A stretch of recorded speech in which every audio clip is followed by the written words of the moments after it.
So here's the lazy autism survival guide. And I'm not saying that autistic people are lazy. No. I'm just saying that here's a guide that is super easy to understand. Here we go. Guys, what is going on? Welcome back to the Aspie world. My name is Dan, and I have autism and ADHD and OCD and dyslexia. What is up?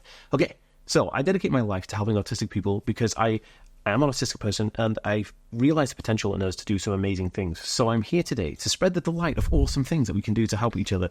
And here goes. This is my survival guide. Right, so really interesting, actually. The reason I'm doing this survival guide is because I feel like there's a lot of people on the autism spectrum that have difficulties in so many different areas of their life. And I'm like, well, if we just had some kind of like basic outline rules that we'd be able to go like, okay, this is how we're going to do it, right? Or this is actionable steps that you can take so that you can help increase your daily life potential, right? Because you're amazing. You've got such great power. You've got such amazing knowledge. You've got so many things to do. And if you're a parent or a guardian watching this and you're thinking, hey, this could be really interesting for my kid or the person I know who's on the autism spectrum, then take note because this is going to be super awesome. Okay, guys, I just want to interject and tell you about my favorite fidget toy called the Ono Roller. Now, this thing is my favorite fidget toy, and I use it all of the time, as you can see in these little videos. Now, if you're interested in getting 10% off the Ono Roller yourself, you can do it right now by using the link down below, or you can go to theaspieworld.com/ONO right now to get access to the 10% exclusive discount for you for the Ono Roller. It's very cool, it's revolutionary, and it's my favorite fidget spinner of all time. I'm going to go through 10 things that I think that, to me, I've used to increase my potential. I've got them on a list here. If you see me looking off screen, it's just because I'm making sure I'm going through the things on my list. But basically, I have 10 things, and we're going to go through each one of them right now. This is a survival guide. You can take it and leave it. You can use some of it. You can use all of it. But whatever happens, leave me a comment. Let me know what you think about it. Okay, so the first one is buddying up and reaching out for help. And what this means is when I started university, I was a lone ranger. I was like, I'm going to do it on my own. It was really difficult because an autistic person going to university was very difficult. And it wasn't easy to say, hey, I struggle in this area or I struggle in these areas. Can I have some help, please? But when I did, everything changed around. The university actually got me a mentor and a note taker and somebody to help me in labs because I did chemistry.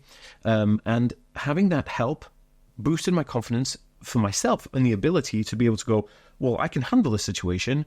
This is cool. And so the other thing I did is I buddied up with a guy who was on the course with me called Tom, really nice bloke. And Tom was also, I guess Tom was on the spectrum too. He did an online AQ test and he was like blatantly autistic, but nice guy. And I got on really well with Tom and we vibed on a level where we could just like really get each other. We could do work together. We could body double. Like it was just so good. And by the way, body doubling is when you're kind of like working side by side with somebody and you're not really talking or conversing. So body doubling is basically where you're sitting opposite somebody doing work at the same time, but you're not conversing or engaging in the same work. Anyway, buddy systems are amazing because you have somebody who's going to keep you accountable, is going to keep you, grounded a lot of the time. And also you can go to somebody with issues, right? If you've got an issue, you would ask out for help. Okay, on to number 2. Using apps to increase your productivity. I do this all the time.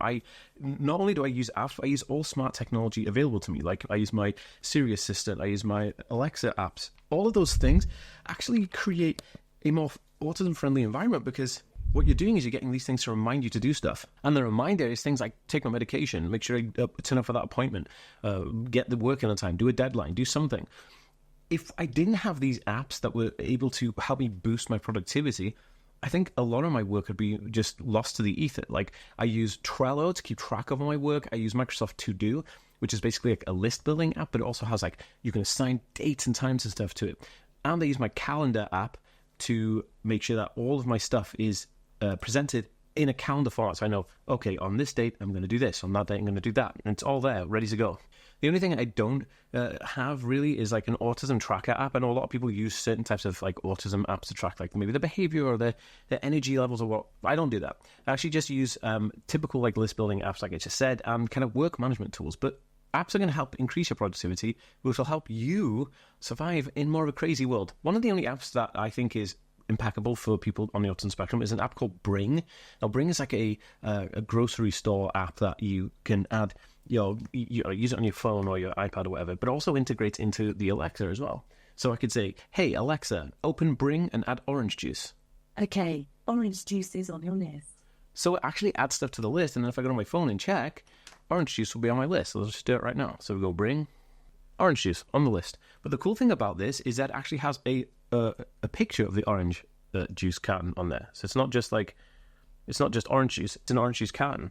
So Bring is a really good one for that because it's visually helping autistic individuals bridge that gap between kind of looking at something visually that they need to get in the store and actually writing it down. But also you can use voice technology to add those things to your Bring list. Pretty cool, right? Okay, so number 3 is using Siri and Alexa to help increase your life. So say you were like, I need to go to the hospital at a certain date. You can say, hey, assistant, I'm not going to do it now, remind me to go to the hospital on this date at this time in this location, right? And they will put that into your calendar on your iPad or iPhone exactly as you just asked it to. Not only that, you can also set something amazing. So say you wanted to make sure that when you go to the grocery store, you actually visit the pharmacy or the in-store pharmacy. You can say, hey, assistant, remind me to go to the pharmacy when I get to the grocery store. And they'll know where your grocery store is. And when you geographically reach there, boom, you get an alert saying, remember to go to the pharmacy. Incredible. This voice-first technology is what they call it, is revolutionized the way in which I interact with the world and my life. So this is a lazy hack. Super dope. If you'd like to turn your autism-specific interest into a career, you can access my online program right now, really fast, get instant access. You can go to the link in the description, or you can visit www.learnautism.net/career. Number 4 is allow recalibration time. Recalibration time is basically the time between when you're doing something and then you're going to do something else, right? The time in between, you need to increase that to allow yourself to go for a walk, go for a run, take a shower, go to the gym, go for a walk in nature, sit down in a forest, meditate, drink tea, do something that's going to break that pattern of being like super busy to super, super busy. Like you want to have something in between, which is just kind of like, okay, I get it. Nice, lovely, let's go. Okay, number 5 is taking sensory breaks. Sensory breaks are really important. And I learned this very simply when I was in full-time employment for an employee position. I was looking for an American healthcare company, and it was just constant all day like crazy. I loved it because I was working with numbers and I was reconciling financial reports. But the problem I had was that it was all go all the time, and I'd come home and I just wouldn't have the energy to deal with life. Right? I just come home completely exhausted because I didn't take sensory breaks during the day.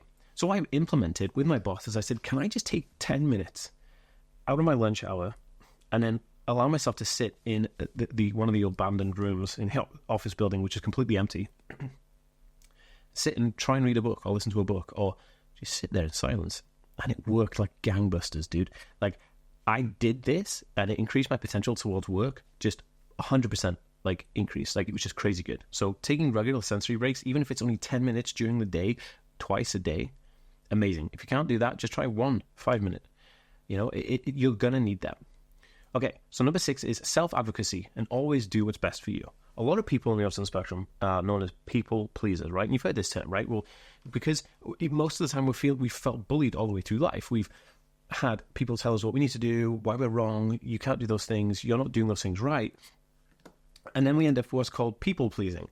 And people pleasing is basically you just do the stuff to make other people happy. You're not even doing it because you want to do it. Like if somebody says, oh, do you want to go get ice cream after school? And you're like, oh, no, I don't really want to because, I've got social anxiety and I don't want to get ice cream. But then they're kind of bullying you to do it and you kind of like pressured into doing it. You just go, okay, well, it's going to make them happy, so I might as well do it. But it's going to put you out, right? Never do that. Always take self-advocacy very seriously. You're number 1. Like if you can't look after yourself, then like nobody else is going to want to look after you because they're going to be like, well, this guy clearly doesn't know how to look after himself. Okay, so number 7, be open and honest about how you feel. And that is how you communicate to people. If you're talking to a friend, a family member, co-worker, relationship, be open and honest. Tell them how you feel. Say, hey, this sucks. I don't want to do this. Or, hey, I have something to do. I don't want to do that. Or I do want to do that. Whatever it is, you can't improve upon the truth. So just give them the truth. That's what it is, because that's how it will be. Okay, number 8, compound change, not instant change. Now, we have so many things to do, so many things in our life that we want to do, and want to complete, and want to do all those things. However, a lot of the time, looking at that change to do something is going to be quite detrimental to our mental capacity, where we'll be like, oh, we have so many things to do, like, I need to build a house, right? Well, building a house takes a lot of steps, right? But if you break those down into steps and compound it, like, okay, first thing, I can't build a house straight away, so I'm going to just focus my energy on one task, and that one task is laying down the foundation. Lay the foundation. Cool. Then we put bricks on top of that. So now we have foundation, brickwork, and this is called compounding the strategy to create that overall goal. This is going to give you way more productivity in the long run, because if you don't compound things, if you're just trying to attack everything all at once, you'll burn out and it will never happen. So compound, don't instant change.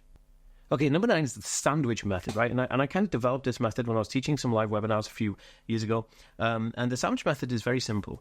You know, we all have times in our life where we have to go to places we don't like. So I'm going to give you an example of a kid. Okay, so an autistic kid goes to the grocery store, but they don't like going to the grocery store, right? Because it's noisy, smelly, sensory overstimulating. It's all a bunch of rubbish.